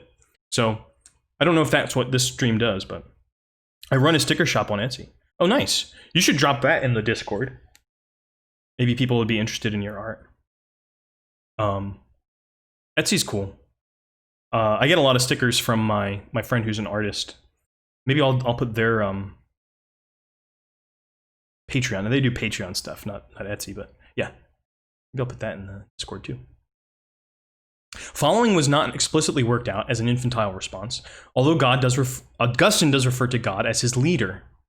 And I began wondering what might be done with Spinoza's ethics in this connection, whether his persistent concern with what necessarily follows, what in nature, could have been in a part a metaphysician's transformation of a personal motive strong in childhood. Now, this is, again, you're like, who is Spinoza? Well, Spinoza was a Jewish philosopher who lived in the 17th century. So we got an ancient guy, Augustine, who lives around, is writing in the 5th century. Then we got the 17th century guy, and then we got this 20th century guy. Burke's moving all over the place, and he's just kind of saying, well, if I took this terminology from this ancient one and I applied this one for the 20th century there, what do I see? Well, what do I get from that, and then I apply it to this early modern one? And he's just seeing what he finds. He's really not reading for what's really there, yeah. And that's the way of reading that I think you learn, and you learn to hate. So this is another way of reading. Be that as it may, I was struck by the fact that Augustine made one strategically important addition to Bowlby's list: rest. So again, the 5 instinctual responses of Bowlby, let's go back and see what they were again. Crying, smiling, sucking, clinging, following. These are all activities of an infant that's awake. And you're like, well, obviously rest would be an instinctual activity. And as Alan said, what about pooping? And you could add that in too, for sure. But rest. So once you mention it, you realize that it is very definitely an instinctual response of the sort that Bowlby was concerned with, since it involves a social relation between mother and child. Because I went to an Augustinian high school, actually, and we had to say every day, our hearts are restless until they rest in you, which is an English version of Augustine's prayer to God, that we have to rest in God. And that's what he comes to say. And it actually is that metaphor of the infant, right? That we are just kind of like children of God. It's a Christian idea. Our point is, all three terminologies, Watson's, Bowlby's, Augustine's, directed the attention differently, and thus led to a correspondingly different quality of observations. It's like those different color filters that he put on his pictures. It's the different Instagram filters for ideas. In brief, behavior isn't something that you need but observe. Even something so objectively there as behavior must be observed through one or another kind of terministic screen. It directs the attention in keeping with its nature. Basically, there are two kinds of terms that put things together and terms that take things apart. So it's funny because Burke just tells you, he's like, yeah, these things that seem complete, you could say that they're not. Let's try to do it here. What would be a way to make this thing that seems complete, terms that put things together and terms that take things apart? Let's add a third. Let's see if we can add a third and kind of disrupt his nice, neat list. What about terms that equate things? Is that the same as putting things together? I'm not sure. What about terms that deny things? But anyway, I'm just showing that you can add it in. Maybe it fits, maybe it doesn't. I like the old joke, there are three kinds of people in the world: people who count, people who can't. Otherwise put, A can feel himself identified with B, or he can think of himself as dissociated from B. Modify things. Yeah, exactly. So we don't, even when we're reading Burke, he's helping us to get looser with our terminologies. So we should do it to Burke too, see if it works. Keep it loose. Take a loose grip towards this terminology. But nevertheless, let's enter back into his terminology to see where it takes us.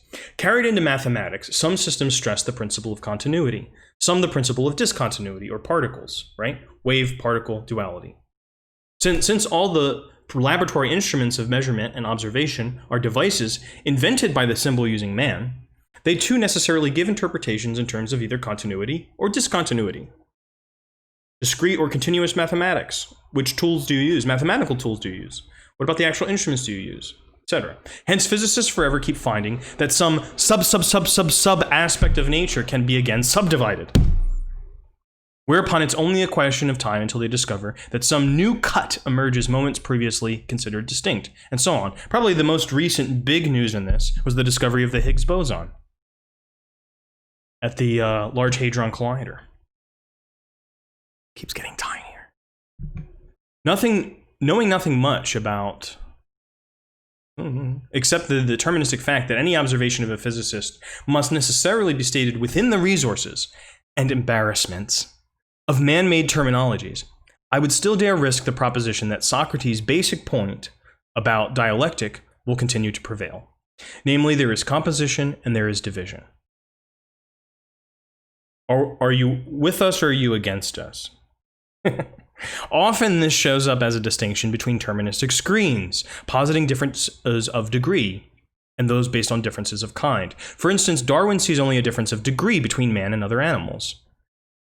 This is interesting, and this kind of goes back to that Linnaean system I was giving as an example. Are we all really discrete species?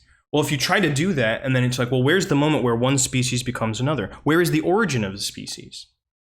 It's in this moment of variation within a population that then gets reproduced for all various reasons. But as the theologian sees a difference in kind, that is where Darwin views man as continuous with other animals. We evolve from other animals. The theologian would stress the principle of discontinuity in this regard. But the theologian's God made man. I have a whole thing about origins as not being the first point, but the point in the middle, which maybe I'll do a little. I've done that talk a few times. Talk about origins. One of the reasons why I like to think about origins and try to recapture that is one of my favorite thinkers, Walter Benjamin, does some really cool things with origins. But then a lot of people in my grad seminars were like, what are you looking for origins? What are you, a noob here? We don't look for origins. And Burke kind of said the same thing. Your Etsy necklace arrived?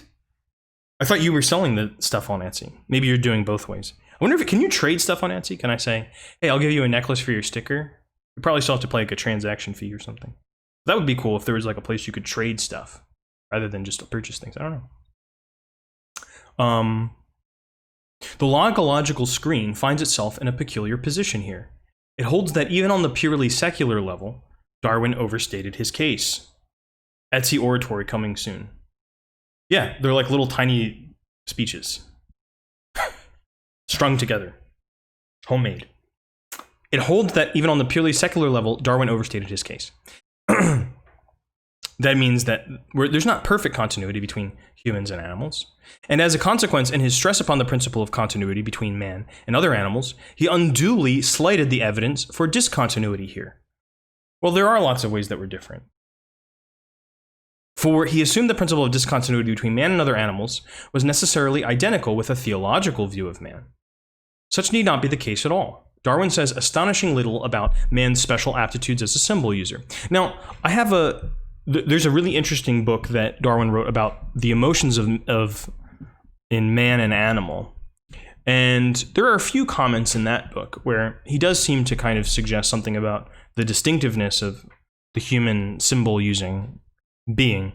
But I think still Burke would be right that mostly it's about the continuity between the kinds of emotional expressions humans have and those that animals have. But it's a really cool and interesting book. The B side is just as good as the A side. I'm going to say that probably the Descent of Man is probably the B side of the Origins of Species. So this is like an even deeper cut. But Darwin was a good writer. despite being, well, anyway. Yet logology would point out, we can distinguish man from other animals without necessarily being over haughty. I'm above animals. You don't necessarily have to distinguish by going up. You can go laterally. Yeah, I'm different from you. Doesn't mean I'm better than you. For what other animals have yellow journalism, corrupt politics, pornography, stock market manipulators, plans for waging thermonuclear war, chemical and bacteriological war? So he's going down. He's like, no, it's not. Not only are we not better than animals, the animals are a lot better than us because they don't do all of this terrible stuff. I think we can consider ourselves different in kind from other animals without necessarily being over proud of our distinction. It's like the William S. Burroughs theory of language as an alien from outer space. Burke's like, we are infected by this alien from outer space that we only have, and it is an infection. It's made us do terrible things. We don't need theology, but merely the evidence of our characteristic socio-political disorders to make it apparent that man, the typically simple-using animal, is, alas, something special. I feel like I'm being naive, but this feels like it all comes down to perspective definitions. It does, but that's kind of the point. Like our animals and man, a continuation depends on the measuring stick. You got it, Alan. No, that's you totally got it. The measuring stick here, though, being terminology. And so it's like, is that measurement or is that something else? And I think that Burke would probably say that measurement involves symbolicity, but not all symbolism is measurement. And that's what I would agree with him on that. Exempli gratia. Nuclear war equals no having DNA equals yes. I'm not sure I understand that equation, but I think I agree with it. That's the way Burke is arguing in this piece. Here's the measuring stick. That's a good way of putting it. Rains, is that your mind being blown? Or is that you have a little marshmallow on your head? Or is that thermonuclear war happening on top of a smiley face?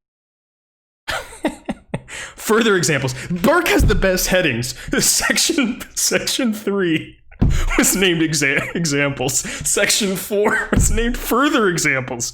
I love this guy. This is a good chat. I'm kind of tempted to like stream at night because I think my own students would probably, I don't know if they would be more likely to attend, but then I know that if I stream around this time, I get this cool chat that comes in here. Where are we then? Further examples. Yeah, exactly. They would take points off. They'd be like, terrible section heading. You would never get published doing any of this. I was making fun earlier of like all the people that say you need to use MLA or Chicago or whatever. And I'm like, look how Burke cites things. Most often way of citing things, not citing them. Second most way of often of citing things, giving you like just some one name that he expects that you know. He's like, as Gautier says, and you're just like, who is that? It's like some French critic from the 19th century that he just assumes you'll know. The other way he does things is like in parentheses. He's like, read this book. Please post when you stream on Dizzy. Oh, Dizzy! Steve, we found out what the kids are actually calling it. It's Dizzy, not the chord. Steve was trying to make the chord work as slang for Discord. Post whatever the FK.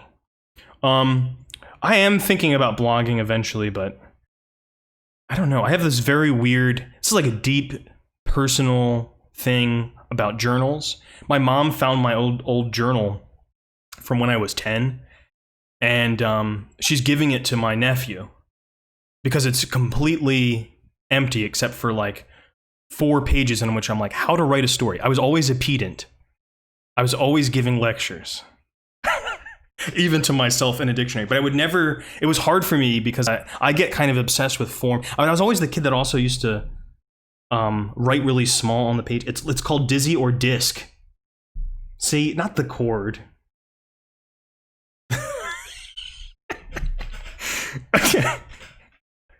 You can't define my life, Rain. Yeah, Rain's in high school, Steve. I think Rain has a better finger on the pulse of what people are saying than us, unfortunately. Dizzy is great. I like it. Because Dizzy is both captures the feeling and the name of Discord. It does make you dizzy a little bit. Okay, Boomer. I'm speaking facts. Actually, you're speaking terms. And that's the whole point of this piece. I guarantee that I, as a 46-year-old professor, know exactly what that the kids like. This is the Steve Buscemi meme that's already outdated, of him holding the skateboard. Hello, fellow kids. I liked that meme when it was cool to use that meme. All right, further examples. Where are we then? We must use terministic screens, since we can't say anything without the use of terms. Whatever terms we use, they necessarily constitute a corresponding kind of screen, and any such screen necessarily directs the attention to one field rather than another. Okay, that much we've established, I think. Within that field, there can be different screens, each with its ways of directing the attention and shaping the range of observations implicit in the given terminology. So that might be like the difference between the behaviorist and Bowlby and Augustine, all thinking about infant behavior. All terminologies must implicitly or explicitly embody choices between the principle of continuity and the principle of discontinuity. So that was the last thing he folded in. Do these two things go together, or are these two things different, right? So we can give some more examples of that, like for further examples. We are Americans, unity. There are Republicans and then there are Democrats, discontinuity, right? So depends on how you frame it, unity or disunity. Two other variants of this point about continuity and discontinuity should be mentioned. First, note how it operates in political affairs. During a national election, I wouldn't know anything about this, the situation places great stress upon a division between the citizens. But often such divisiveness, or discontinuity, can be healed when the warring factions join in a common cause against an alien enemy. And Burke was thinking of his own time, of like, the political parties of time be like, we have to unite against the Germans or against the Japanese. We're united in our division against some other enemy. You should make a TikTok and post dancing videos. If I ever do that, please, I don't know, just end it. I'm not going to do that, but I have done a TikTok dance for my family once to please somebody in my family. And it was pretty easy. I think that's what makes them go viral. Like if they're too hard, they're too complicated. Like when you see like other people doing really, really good dances, they don't go as viral because it's too hard to replicate, I think. They're like one and done. You're like, wow, they did a really good job, but I'm not trying that. TikTok dances, I can do those. I'm not a bad dancer, actually. You can ask my friends about that. Invite me to a wedding, you'll get to see how I dance. But often such divisiveness or discontinuity can be healed when the warring factions join in a common cause against an alien enemy, the division elsewhere thus serving to reestablish the principle of continuity at home. It should be apparent how either situation sets up the conditions for its particular kind of scapegoat, as a device that unifies all those who share the same enemy. For a subtler variant, and here I am anticipating the specific subject matter of the next chapter, we might cite an observation by D.W. Harding. Again, citing things that are me against my brother and I against our uncle, my brother, my uncle, and I against our neighbor, all of us against the invader. Very nice. I like that. I don't know where that's from, but that's good. A while ago in elementary school, there was this paper gnome. I got married to it. If you had a wedding for that, I was speaking the other day about we had like a wedding for Q and U in our school. A paper gnome. You have to post in the Discord or in the Dizzy brain the picture of the gnome that you got married to. In your Discord or mine, either one. It doesn't matter where you post it, but okay. The author concedes that Freudian terminology is highly serviceable in calling attention to ideas that are not yet become familiar enough with a situation to take them adequately into account. Thus, when we see an object at a distance, we do not ordinarily repress the knowledge of its identity. So he's thinking about Freud. Freud is really popular at the time. This idea of repression, I think everyone's kind of popularly familiar with it. Okay, you have a pic for your phone? Awesome. But what would the image of the gnome be right now? Okay, well, I have like a vague image in mind, but I'm not repressing it because it's vague. That's because I haven't seen it yet. That's kind of what Burke is saying. Is everything that we can't really remember repressed? Or is it just like distant? No. We don't recognize it simply because we must come closer or use an instrument before we can see it clearly enough to know precisely what it is. Would not a terminology that features the unconscious repression of ideas automatically deflect our attention from symbols that are not repressed, but merely remote? So he's saying that Freudians overemphasize repression rather than simply things that are remote from our thoughts. At this point, of course, a Jungian terministic scream would ascribe the remoteness of many dream symbols to their misty survival from an earlier stage in man's development. This is the idea of the archetypes.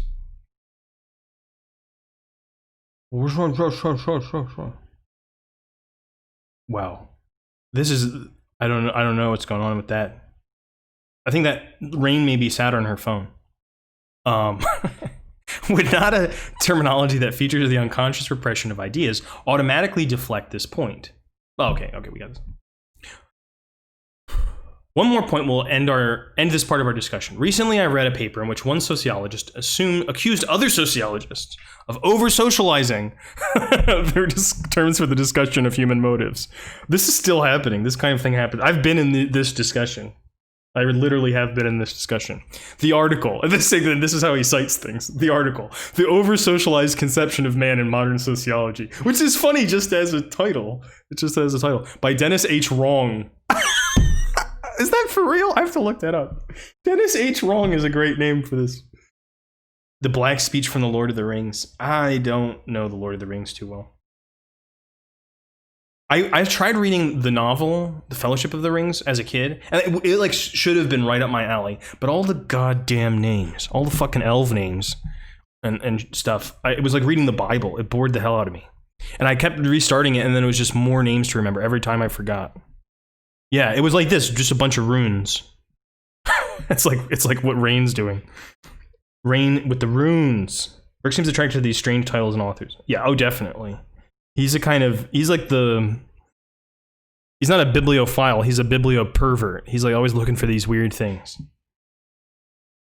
Okay. I'm gonna let the chat go into its role-playing game that is emerging spontaneously. I'm a halfling. Okay, this controversy brings us to a variant of the terministic situation I discussed in distinguishing between terms for poetics in particular and terms for language in general. But the author's thesis, this is from an earlier part in the book, don't worry too much about that. But the author's thesis really was a much wider application than he claims for it, to the extent that all the scientific terminologies, by their very role and the specialized disciplines, are designed to focus attention upon one or another particular field of observation.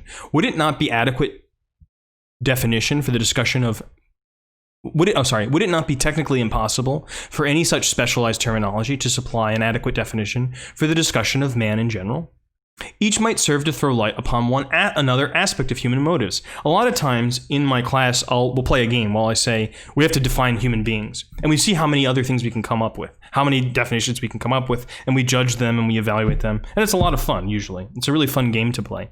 You can try it, and usually we come up with like people almost by chance arrive at some classical definitions of the human being, and they don't really know. You know, I'll sometimes just apply them and be like, oh yeah, that's Aristotle's definition, that's Plato's definition, that's Spinoza's definition. Like, you're getting really close to where people have arrived in thought, and you're just doing it as a parlor game. So maybe it shouldn't be that intimidating to kind of think about these so-called big questions if we just let it be, I cast binary logic. That's really witty, Alan, I like that. You should get a P.O. box so people can send you fan mail. Fan mail? I think you just send me an email. I heard Astrophysics Steve wanted to send you fan mail. Do you want to send me fan mail, Steve? If you do, let me know, and I will give you my address. But I'm not putting that in the public Discord server. I mean, you gotta have some limits here. All my data is hanging out. Aliens told me earlier that my VPN's no good, so who knows?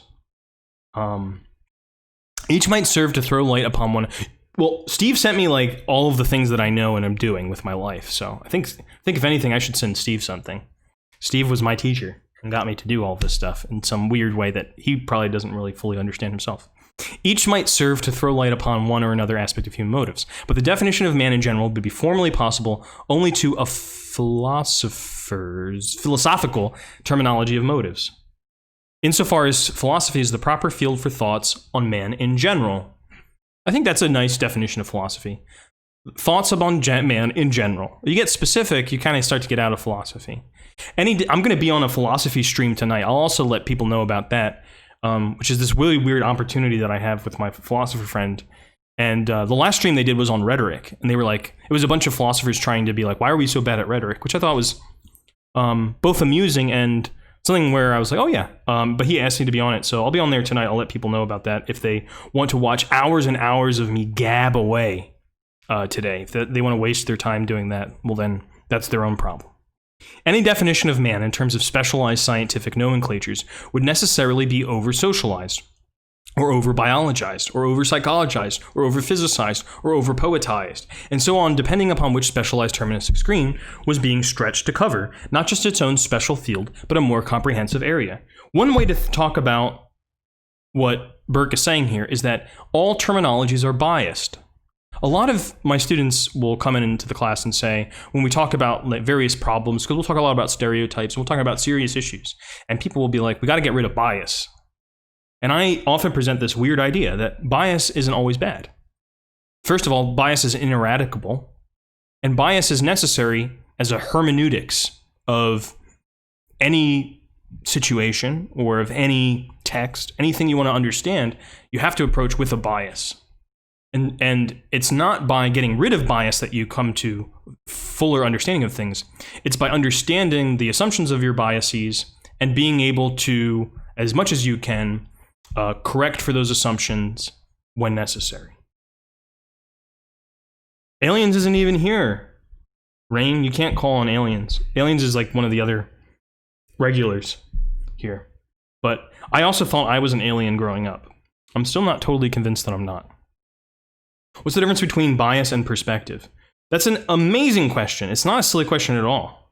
I might end the stream just like answering this question because I can tell that I'm about to tee off on this. So, and then maybe I'll do the rest of terministic screens in a different stream because my class is in the middle of its giving its intro speeches. They're doing really, really cool stuff with intro speeches.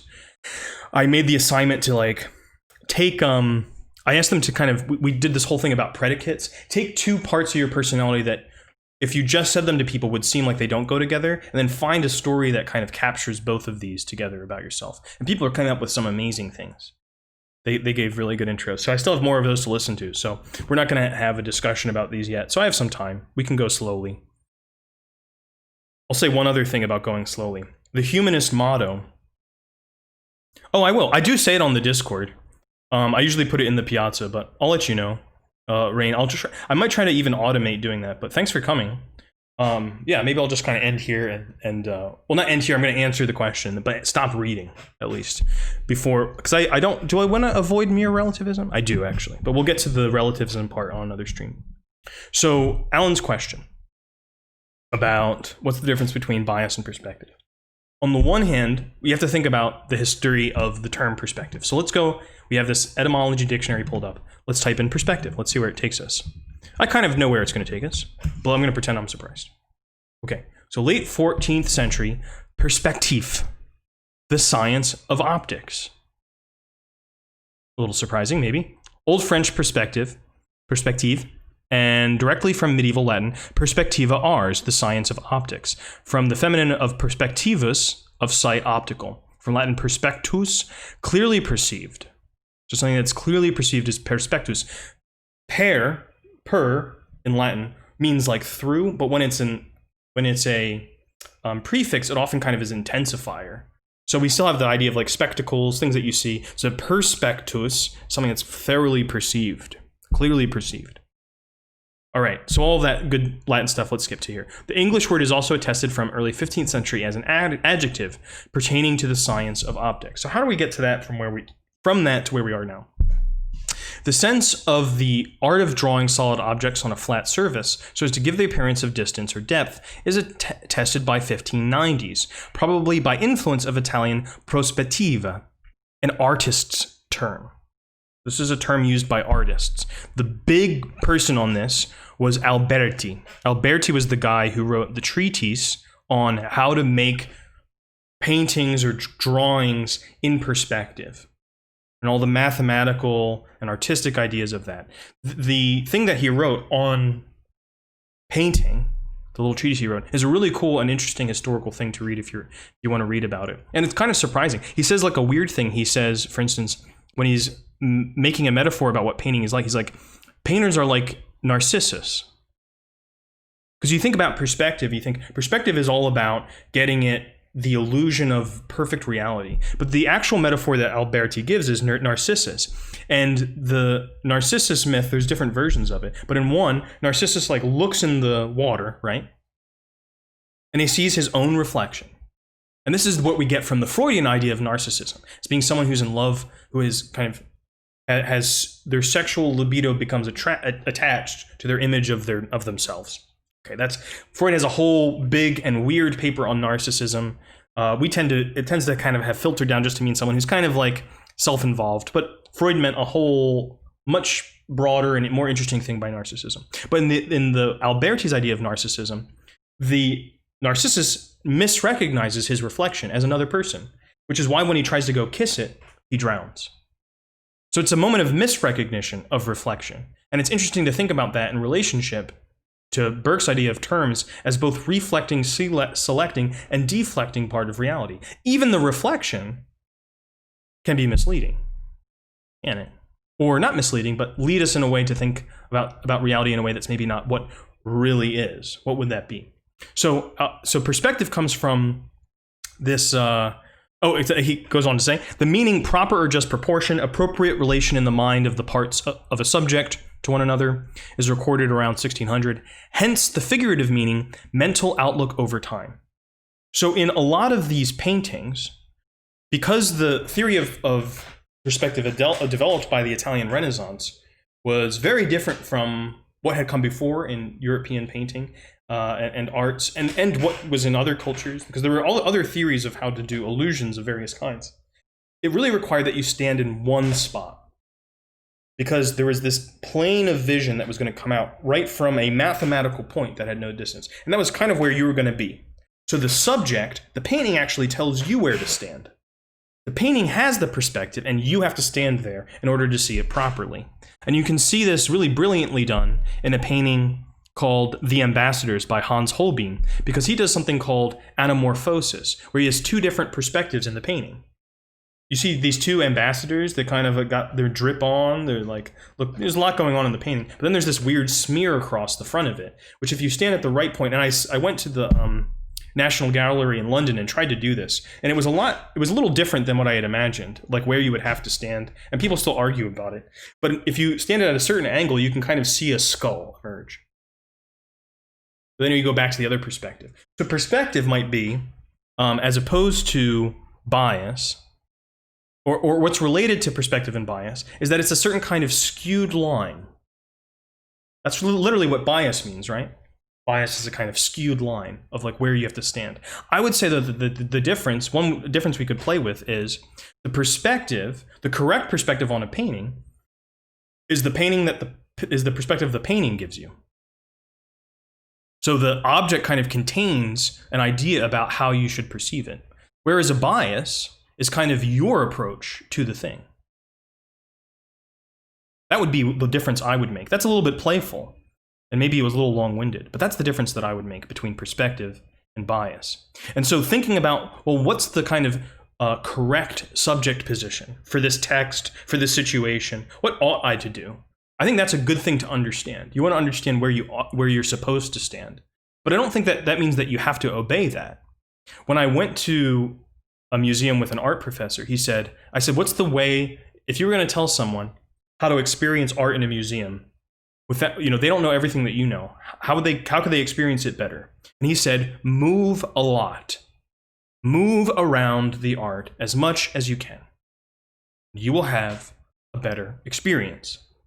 Doesn't mean like constantly move, but if you do the thing where you like go to a painting, stand in front of it in one place, look at it for 6 seconds and go to the next one, it's just going to be basically like flipping through a photo gallery. You only get the experience of the painting if you bring your own bias to it, where you don't stand right in front of it. So I would say that's the difference between bias and perspective. What do you think about that, Alan? What's this one? Oh, is this I think that's supposed to be a link to the ambassadors. Yeah, you can kind of see it there. You can kind of see that it's a skull. I mean, if you know it's a skull, you can kind of see that it is. But it's at like such an extreme bias that it would be hard to guess if you weren't looking for it, I think, what exactly it was. Yeah. Yeah, intention and directing the intention. It kind of all is about these ideas of like, is the intention in me or is the intention in the thing? And you can kind of see it from all the different perspectives or different attitudes, different biases. But recognizing that it's not just about a question of truth, but a question of understanding. That's the big difference here. We're not just concerned with whether what something says is true or false. We just want to understand it. Because sometimes understanding something that's false might take quite a bit of effort. It might lead you to learn quite a bit. Whereas knowing something that is true, that's trivially true, doesn't really matter. Perspective is where you are. That's true as a photographer. That's an interesting development, right? Because it does initially come from the thing is, it is where you are if you are the painter too, because Alberti says you should like do this pinhole technique, but then you recreate your perspective as the photographer or as the painter in the photograph. So now the person looking at the photograph, it's a little different with a photograph. It's more complicated with photographs, I would say. But especially for this kind of classical idea of Italian perspective, that now the subject, I have to be in a place that would model where I'm supposed to stand. But I think, yeah, it could go either way. It's true. But I think also probably when you're a photographer, you have to think about, if I stand here, what will my audience see? What will people get from the photograph? And the mediation between the photographer, you, the photographer, the camera, the subject that you're photographing, and the future viewer, this whole complex relationship is all part of what goes into thinking about photography. So it's technical, it's artistic, there's composition, it depends on natural things. All of these things are involved. It's funny with the pinhole because you're going to one point, but we have two eyes and there's a parallax. That's one of the reasons why Italian perspective was really weird, because Euclid's Optics, which was the ancient text on this, recognized that we were binocular. But you couldn't, it would have been extremely difficult with the mathematics that they had at the time to translate that into perspective. And so even though they had the binocular theory much earlier, it came up with a form of art that wasn't very illusionistic. So again, this fiction of vision as a cone that goes to a single point, that was a fiction. And they knew it was a fiction. People think that they didn't know. They knew it was a fiction. They used that fiction in order to create something that was more realistic. Isn't that weird? That to get that realistic effect, sometimes you have to actually violate something that you know about reality. Thank you for your awesome questions, Alan. This was really cool. So I'm going to end it there. I'll come back on, well, I'll be on again later tonight for this philosophy stream. It's called, let me see what it's called really quick, in case you want to follow that channel. It's called Ask a Philosopher. So they have a Twitter account, @AskAPhilosopher. I think that's the name of the Twitch stream as well. So if you want to watch that, 8 p.m. to 12 a.m. Eastern time. I don't know if I can do 4 hours more of streaming. This is like, now I'm starting to get the real Twitch experience. Stream for 6 hours a day. I don't know if I can do that, but I will be on for at least part of that tonight if you're interested. And other than that, I will look forward to seeing you next time when we continue the Terministic Screens essay. Thanks for coming again to the stream. Put the link in the chat. I have the link for the call that I'm going to be on, but I will put the link in the chat after I find it. And I will put it in the Discord as well. All right. Yeah, I don't have it handy. All right, see ya.